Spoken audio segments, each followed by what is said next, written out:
नमस्कार मित्रांनो, मी आज तुम्हाला मुंबईच्या एका अशा स्टेशनचा इतिहास सांगणार आहे जिथून दररोज लाखो लोक प्रवास करतात.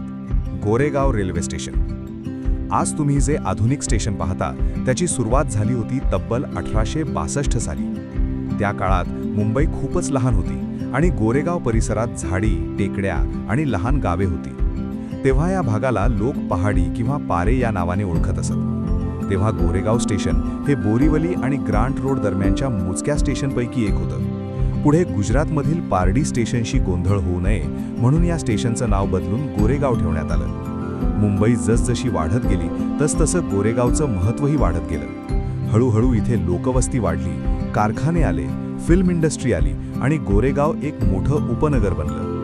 2014 साली सरकारने गोरेगाव स्टेशनचं मोठ्या प्रमाणात आधुनिकीकरण केलं. यासाठी तब्बल 103 कोटी रुपये खर्च करण्यात आले.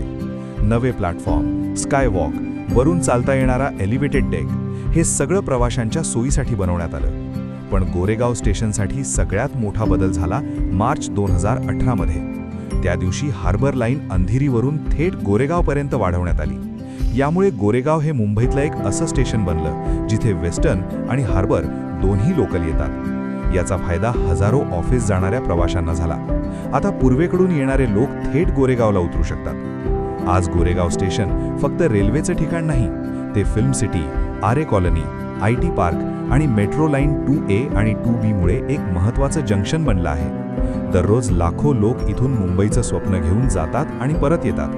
म्हणूनच मित्रांनो, गोरेगाव स्टेशन म्हणजे फक्त प्लॅटफॉर्म नाही, तो आहे मुंबईच्या संघर्षाचा, वाढीचा आणि यशाचा साक्षीदार. असा हा गोरेगाव रेल्वे स्टेशनचा इतिहास. व्हिडिओ आवडला असेल तर लाईक करा, शेअर करा आणि फॉलो नक्की करा.